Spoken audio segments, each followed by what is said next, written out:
Hello students. आज जो मैं आपको पढ़ाऊंगा वह है next topic, alpha particle trajectory. देखिए, एक्चुअली में हम रदरफोर्ड एक्सपेरिमेंट में काफ़ी कुछ जान चुके हैं कि किस तरह से हम अल्फा पार्टिकल की स्कैटरिंग कराते हैं। तो वहाँ पे क्या होता है, जब भी हम अल्फा पार्टिकल की स्कैटरिंग कराते हैं तो हमें जो जेडएनएस स्क्रीन होती है वहाँ पे ब्राइट स्पॉट मिलते हैं। उससे हमने ग्राफ बनाया और वहाँ से हमें बहुत सारी बातें पता चली। तो उनमें से ही कुछ बातें इस तरह से थी कि जो एटम होता है, न्यूक्लियस मैंने बनाया है। जो पूरा एटम है, मान लीजिए बहुत बड़ा होता है, न्यूक्लियस के कंपेयर में एटम बहुत ज्यादा बड़ा होता है। तो उसमें हमें पता चला कि अधिकतर जो अल्फा पार्टिकल्स थे वो सीधे निकल गए। तो उससे हमें पता चला कि एटम का जो मैक्सिमम पार्ट होता है वो एम्प्टी होता है, खाली होता है, जिसके कारण वो अल्फा पार्टिकल्स बिना इफेक्ट हुए क्या हुआ, सीधे निकल गए। अब हमने जब एनालिसिस किया तो हमने वो जेडएनएस स्क्रीन रखी थी, आपको याद होगा। उससे हमें पता चला कि कुछ अल्फा पार्टिकल इस तरह से उसके पास तक आए और फिर क्या हो गए, बैंड हो गए। इसी तरह से ये पार्टिकल उसके पास आए और बैंड हो गए। ठीक है, तो इससे यहाँ पे पता चला कि कुछ ना, ये भी अल्फा पार्टिकल भी पॉजिटिव होते हैं और यहाँ पे कुछ ना कुछ पॉजिटिविटी है जिसके कारण ये क्या होंगे, बैंड हो गए। ठीक है, इनमें एक रिपल्सन फोर्स लगा और ये लोग बैंड हो गए, ये अल्फा पार्टिकल्स क्या हो गए, बैंड हो गए। ये बात पता चली। साथ ही जब इन्होंने और एनालिसिस किया तो इन्हें पता चला कि बहुत सारे, जब हमने 10,000 के आसपास अल्फा पार्टिकल जब यहाँ पे डाले तो केवल उनमें से एक अल्फा पार्टिकल ऐसा था जो कि उस न्यूक्लियस के पास गया और वापस आ गया, अपने 180 डिग्री पे वापस आ गया। तो स्टूडेंट, इस बात से क्लियर हुआ जो बीच में पॉजिटिव चार्ज तो है लेकिन वो बहुत ज्यादा छोटा है, बहुत ज्यादा, मतलब बिल्कुल पॉइंट चार्ज है, सारा का सारा चार्ज बिल्कुल पॉइंट इसमें समेटा हुआ है। सारा का सारा पॉजिटिव चार्ज इतने से पॉइंट में है। तो इससे पता चला कि जो पॉइंट, ये जो चार्ज है प्लस पॉजिटिव चार्ज है, जैसे हम बात करें गोल्ड की बात करें तो उसमें 79 प्रोटॉन्स होंगे। तो 79 पॉजिटिव चार्ज केवल एक डॉट में ही है। ठीक है, तो ये पता चला कि बहुत छोटा है, न्यूक्लियस जो है बहुत छोटा है। तो इस समय इस तरह से हमने एक्सपेरिमेंट किया और इस तरह से हमें जब अल्फा पार्टिकल्स की स्कैटरिंग कराई तो हमें ये चीजें पता चली क्या, कि मैक्सिमम पार्ट एम्प्टी है क्योंकि अधिकतर अल्फा पार्टिकल सीधे निकल गए। दूसरी बात कि कुछ ना कुछ पॉजिटिव चार्ज है जिसके कारण रिपल्सन हुआ है। तीसरा कि वो जो पॉजिटिव चार्ज है बहुत छोटा है। तीसरी वाली बात से हमें ये पता चला कि पॉजिटिव चार्ज जो है स्टूडेंट वो क्या है, बहुत छोटा है। तो ये सब बातें आपको क्लियर हुई यहाँ पे। ठीक है, अल्फा पार्टिकल ट्रेजेक्ट्री में तो यहाँ पे कोई कंफ्यूजन नहीं होगा। तीन बातें थी और तीनों तीन तीन ऑब्जर्वेशन किया और तीन ही कंक्लूजन निकाल दिए। पहला ऑब्जर्वेशन, अधिकतर अल्फा पार्टिकल सीधे चले गए, एमपीटी है। उससे हमारे पास जो कंक्लूजन निकला ये निकला कि वो क्या है, एमपीटी है। सेकंड जो हमें पता चला स्टूडेंट्स, वो हमें पता चला कि कुछ अल्फा पार्टिकल्स बैंड हो गए। तो उससे हमें पता चला कुछ ना कुछ बीच में पॉजिटिव चार्ज है, तभी तो रिपल्सन हुआ होगा और तभी स्टूडेंट ये क्या हुए होंगे, बैंड हुए होंगे। थर्ड जो हमें पता चला स्टूडेंट, वो हमें पता चला कि अल्फा पार्टिकल सीधे निकले। एक अल्फा पार्टिकल, बहुत सारे अल्फा पार्टिकल्स में कुछ बिल्कुल, कुछ अल्फा पार्टिकल सीधे उस जिस वे में गए उसी वे में वापस आ गए। तो इससे पता चला कि यहाँ जो बीच में जो पॉजिटिव चार्ज है ना बहुत छोटा है, जिसके कारण एक या दो चार्जेस के साथ ही ऐसा हुआ, अल्फा पार्टिकल्स के साथ ऐसा हुआ। और अल्फा पार्टिकल कैसे होते हैं स्टूडेंट, पॉजिटिव होते हैं। तो ये सब कहानी आपको क्लियर हुई होगी। अब हम जो नेक्स्ट बात करने वाले हैं स्टूडेंट, वो बात करने वाले हैं इम्पैक्ट पैरामीटर। देखिए, इम्पैक्ट पैरामीटर होता क्या है, आप सभी यहाँ पे देख पा रहे हैं कि जो कुछ अल्फा पार्टिकल्स क्या हो गए, बैंड हो गए ना स्टूडेंट। तो the perpendicular distance of the velocity vector u in the direction of incident alpha particle from the center of the nucleus is called impact parameter। देखिए, आप यहाँ पे देखिए, ये जो, यदि मैं इसको और आगे बढ़ाता हूँ, इस ये जा तो ऐसे रहा था, तो इसका वेलोसिटी वेक्टर कहाँ होगा, ये। ठीक है, अब इस वेलोसिटी वेक्टर को यदि मैंने आगे बढ़ाया तो देखो, the perpendicular distance of the velocity vector u in the direction of incident alpha particle, जो स्टार्टिंग में था, हमने जो इंसिडेंट कराया उसकी डायरेक्शन में यदि हम u वेक्टर को आगे बढ़ा दें, then the perpendicular distance from nucleus, तो डिस्टेंस यदि आप न्यूक्लियस से निकाल देते हो, परपेंडिकुलर डिस्टेंस ये हो जाएगी। तो इस परपेंडिकुलर डिस्टेंस को स्टूडेंट हम क्या बोलेंगे, इम्पैक्ट पैरामीटर। क्या बोलेंगे, इम्पैक्ट पैरामीटर। अब आप इसके लिए निकालना चाहो तो इसके लिए इसको बढ़ा दो और यहाँ से जो परपेंडिकुलर डिस्टेंस होगी वो इसके लिए छोटी आएगी। ठीक है, तो ये आपको पता चला इम्पैक्ट पैरामीटर किस तरह से हमें निकालना है। अच्छा, तो इम्पैक्ट पैरामीटर की डेफिनेशन मैं आपको दोबारा क्लियर करता हूँ। द, इस वाले को हटाता हूँ ताकि आप कंफ्यूज ना हो। ठीक है, तो the perpendicular distance of the velocity vector u, तो आपने वेलोसिटी वेक्टर को बढ़ा दिया।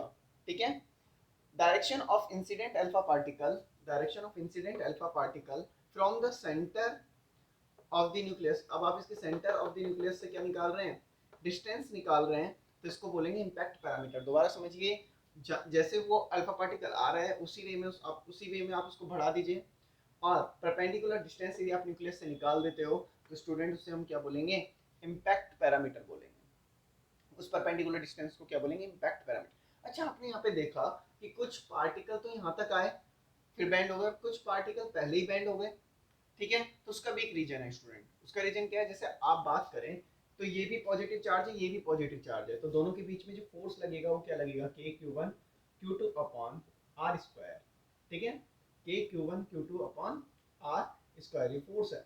अब आप यहाँ पे बात करिए, ये जो डिस्टेंस है वो हम यही ले रहे हैं तो यहाँ पे मैं इसको बी का स्क्वायर लिख देता हूँ, ठीक है।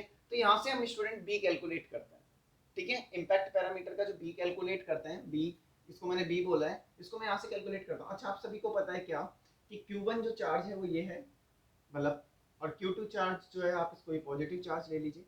अब फोर्स किस में ज्यादा होगा, जब डिस्टेंस कम होगी तो फोर्स क्या होगा स्टूडेंट, ज्यादा होगा। जब डिस्टेंस कम होगी तो फोर्स क्या होगा स्टूडेंट, यहाँ पे ज्यादा होगा। आप सभी देख पा रहे हैं इस फॉर्मूले से, इसी के अकॉर्डिंग हम कह पाएंगे क्या, आप यहाँ पे देख पाएंगे कि एक अल्फा पार्टिकल तो क्या हुआ, बाद में जाके फिर बैंड हुआ, और एक पहले ही बैंड हो गया। उसका रीजन क्या हुआ कि इसकी इम्पैक्ट पैरामीटर की जो डिस्टेंस है वो क्या है, ज्यादा है, तो यहाँ पे फोर्स कम होगा। तो फोर्स कम होगा तो ये ज्यादा पास तक आ पाएगा उसके, ठीक है। अब ये क्या, मतलब इसको यहाँ तक आने दिया, और यदि आपने डिस्टेंस बिल्कुल ही थोड़ी सी है, अब आप देखो इसके लिए यदि मैं निकालूं तो डिस्टेंस क्या होगी, बिल्कुल थोड़ी सी आएगी, ठीक है। तो डिस्टेंस यदि बिल्कुल थोड़ी सी है और बिल्कुल ही कम है तो फोर्स क्या होगा, बहुत ज्यादा होगा उस कंडीशन में। और फोर्स ज्यादा होगा तो ये इसको आने ही नहीं देगा, पास भी आने नहीं देगा, जितना इसने इसको पास आने दिया। तो इसलिए इनके अलग अलग इस तरह से डायरेक्शन ये बदल गई है, समझ में आया। इसलिए वो जो जिंक सल्फेट वाली जो आपने स्क्रीन लगाई थी उस पर हमें अलग अलग जगह ब्राइट स्पॉट मिले थे। तो इस तरह से स्टूडेंट इस तरीके के फॉर्मूले से आप यहाँ से बी कैलकुलेट कर सकते हैं, यदि आपको फोर्स वगैरह की कैलकुलेशन ऑलरेडी दी हुई है। तो स्टूडेंट इम्पैक्ट पैरामीटर आपको क्लियर हुआ होगा। इम्पैक्ट पैरामीटर में दोबारा एक बार आपको डेफिनेशन क्लियर करता हूँ। The perpendicular distance of the velocity vector, ये वेलोसिटी वेक्टर है, ठीक है। इसकी perpendicular distance from the centre of the nucleus is called the impact parameter. और इम्पैक्ट पैरामीटर के से ही मैंने आपको ये दोनों बात भी समझाई कि बाद में क्यों बैंड हुआ और ये पहले क्यों बैंड हुआ, ठीक है स्टूडेंट। इसी के साथ हम इसके आगे का नेक्स्ट टॉपिक पढ़ते हैं, ठीक है, जिसमें हम, आप देखें यहाँ पे कि ये जो पार्टिकल था बीच वाला, ठीक है, अब यहाँ पे देखो कि ये यहाँ तक तो आया और फिर वापस बैक हो गया, यू टर्न ले लिया, ठीक है, 180 डिग्री पे। तो ये इसकी एक मिनिमम डिस्टेंस थी, ठीक है, कि इससे ज्यादा अब आगे नहीं जा सकता। तो इस डिस्टेंस को भी हम स्टूडेंट अब निकालेंगे, ठीक है। तो इस डिस्टेंस को अब हम निकालेंगे तो इसको क्या बोलते हैं, मिनिमम डिस्टेंस, ठीक है। तो अब हम इसको क्लोजेस्ट डिस्टेंस बोलते हैं, सॉरी, क्लोजेस्ट डिस्टेंस हम निकालेंगे, कितना क्लोजेस्ट वो पहुंच रहा है और फिर वो जाके बैक हो रहा है। तो इसको अब हम निकालने के लिए एक फॉर्मूला जनरेट करेंगे। तो अब हम देखते हैं उसको किस तरह से करेंगे। तो आपको टॉपिक समझ में आ रहा है, अब हम नेक्स्ट क्या पढ़ने वाले हैं, that is the closest approach. तो देखिएगा स्टूडेंट नेक्स्ट टॉपिक। तो स्टूडेंट यहाँ पे हम आगे देखते हैं next, distance of closest approach, जो भी मैं आपको बता रहा था। The minimum distance up to which an energetic alpha particle traveling directly towards nucleus can be moved before coming to rest and then retracing its path is known as distance of closest approach। Mean क्या हुआ कि वो minimum distance जब कोई alpha particle अपने ही वे पे क्या आ जाता है, वापस लौट जाता है, तो ये जो मिनिमम डिस्टेंस है इस अल्फा पार्टिकल की और न्यूक्लियस के बीच की, इसको स्टूडेंट्स हम आर नोट से डिनोट करते हैं, और इसी को हम बोलते हैं क्या, distance of closest approach. Topic clear हुआ, ठीक है, कि हमें क्या पढ़ना है, the minimum distance up to which the an energetic alpha particle travelling directly towards nucleus can be move before coming to rest. कि ये क्या करता है, रेस्ट में आने से पहले ही क्या हो जाता है, बिफोर दोबारा मूव करना स्टार्ट कर देता है, देन री ट्रेकिंग इट्स पाथ, और दोबारा अपने पाथ को रीट्रेक करता है, is known as distance of closest approach. और इसी को हम क्या बोल रहे हैं, डिस्टेंस ऑफ क्लोजेस्ट अप्रोच बोल रहे हैं। It is denoted by R naught, और हम इसको किससे डिनोट करें, आर नोट से। टॉपिक तो आपको क्लियर हुआ होगा स्टूडेंट, ठीक है। तो यहाँ पे अब हम क्या निकालने वाले हैं, इसी को निकालने वाले हैं कि आखिरी क्लोजेस्ट डिस्टेंस जो बन रही है, जो क्लोजेस्ट अप्रोच जो बन रही है उसकी वैल्यू क्या है, ठीक है। तो अभी आप सभी को स्टूडेंट पता है कि जब भी कोई अल्फा पार्टिकल आ रहा है, जब भी कोई अल्फा पार्टिकल आ रहा है तो उसमें कौन सी एनर्जी है, काइनेटिक एनर्जी है, ठीक है। अब ये काइनेटिक एनर्जी जैसे जैसे ये और यहाँ पे ये जो जैसे जैसे इसके पास आ रहा है तो वहाँ पे जो फोर्स वर्क कर रहा है वो स्टूडेंट इलेक्ट्रोस्टैटिक रिपल्सन हो रहा है। ये जैसे जैसे इसके पास आ रहा है यहाँ पे क्या हो रहा है, इलेक्ट्रोस्टैटिक रिपल्सन हो रहा है, और जिसके कारण इस काइनेटिक एनर्जी की वैल्यू क्या होने लग जाएगी, घटने लग जाएगी। और यहाँ पे काइनेटिक एनर्जी की वैल्यू घटेगी और अल्फा पार्टिकल जो होगा वो पोटेंशियल एनर्जी जो होगी उसकी वो क्या होने लग जाएगी, इंक्रीज होने लग जाएगी। देखो काइनेटिक एनर्जी तो घटने लग जाएगी क्योंकि यहाँ पे रिपल्सन फोर्स हो रहा है, और जो अल्फा पार्टिकल है, क्योंकि एनर्जी कंजर्वेशन रूल क्या कहता है, एनर्जी एक फॉर्म से दूसरी फॉर्म में जाती है, तो यहाँ से इस ये तो घटने लग गई, और जो पोटेंशियल एनर्जी है वो स्टूडेंट क्या होने लग गई, बढ़ने लग गई। एक मोमेंट यहाँ पे ऐसा आएगा कि जहां पर पोटेंशियल एनर्जी, ये काइनेटिक एनर्जी धीरे धीरे रिपल्सन फोर्स के कारण कम हो जाएगी, और पोटेंशियल एनर्जी क्या हो जाएगी इसकी स्टूडेंट, बढ़ जाएगी। तो यहाँ पे काइनेट इस मोमेंट पे काइनेटिक एनर्जी तो क्या हो जाएगी, जीरो, पोटेंशियल एनर्जी बढ़ जाएगी, एनर्जी देखो कन्वर्ट ही हुई है, अब पोटेंशियल एनर्जी है यहाँ पे इस वाले मोमेंट पे, तो काइनेटिक एनर्जी किस में बदल गई, पोटेंशियल एनर्जी में, और इसी फिनोमिना को यूज लेते हुए हम इस क्लोजेस्ट डिस्टेंस को निकाल देंगे, ठीक है स्टूडेंट। तो यहाँ पे अब हम निकालने वाले हैं इसका फॉर्मूला। तो हम देखें जो काइनेटिक एनर्जी की यहाँ पे हम बात करें उससे पहले आप ये याद रखिए कि जो अल्फा पार्टिकल पे जो चार्ज होता है ना स्टूडेंट, अल्फा पार्टिकल पे तो वो होता है 2 इलेक्ट्रॉन्स के बराबर, ठीक है, पॉजिटिव में होता है, लेकिन इलेक्ट्रॉन का जो चार्ज होता है उसको यदि हम 2 से मल्टीप्लाई कर दें तो अल्फा पार्टिकल का चार्ज आ जाएगा, ठीक है, लेकिन ये पॉजिटिव में होता है। इसी के साथ यदि हम बात करें, जो हम गोल्ड के लिए बात कर रहे थे यहाँ पे, तो जो यहाँ पे हम बात करें charge of nucleus of a material, ठीक है, कोई भी यदि हम मटेरियल लें उसका जो न्यूक्लियस है उस पर चार्ज, चार्ज एट न्यूक्लियस, ठीक है। तो देखिए न्यूक्लियस के ऊपर चार्ज कितना होगा, तो न्यूक्लियस के ऊपर चार्ज कैसे निकालते हैं, जैसे मान लीजिए ऑक्सीजन है, ठीक है, ऑक्सीजन का जो कार्बन को मान लीजिए कार्बन का 6 होता है, तो उसके जो प्रोटॉन्स होंगे वो भी कितने होंगे, 6 होंगे। तो जितने उसमें नंबर ऑफ उसका एटॉमिक नंबर है उसको यदि हम इलेक्ट्रॉन से मल्टीप्लाई कर दें तो उसके कितना चार्ज है उसके अंदर हमें पता चल जाएगा पॉजिटिव चार्ज कितना है। तो जेड के बराबर तो पॉजिटिव चार्ज होंगे, मतलब नंबर ऑफ चार्जेस तो जेड होगा एटॉमिक नंबर के बराबर, और यदि मैं इसको ई से मल्टीप्लाई कर दूं तो इसके ऊपर मुझे चार्ज पता चल जाएगा, चार्ज एट न्यूक्लियस। तो न्यूक्लियस के ऊपर चार्ज तो इतना है और अल्फा पार्टिकल के ऊपर चार्ज इतना है।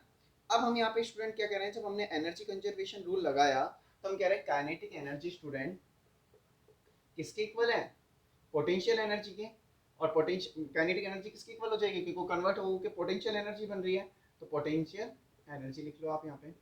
अब काइनेटिक एनर्जी को 1/2 mv² लिख सकते हो, ठीक है स्टूडेंट।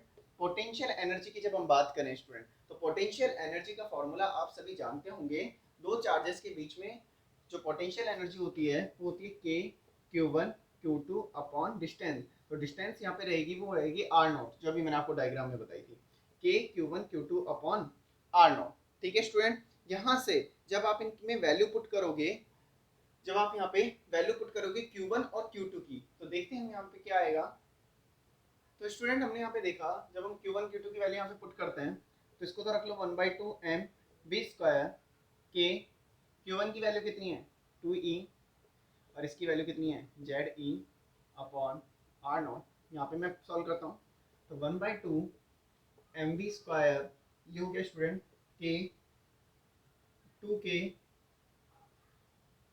ZE² अपॉन R0, ठीक है स्टूडेंट।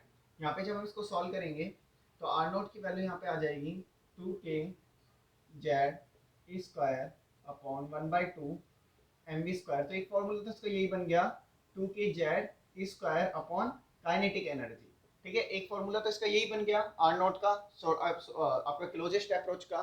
दूसरा फॉर्मूला स्टूडेंट यहाँ पे हमारा बन जाएगा R0 equals to kinetic energy, R0 equals to, अब ये क्या करते हैं, यदि हम इस 2 को वहाँ पे ऊपर भेज दें तो 4k ZE²mv²।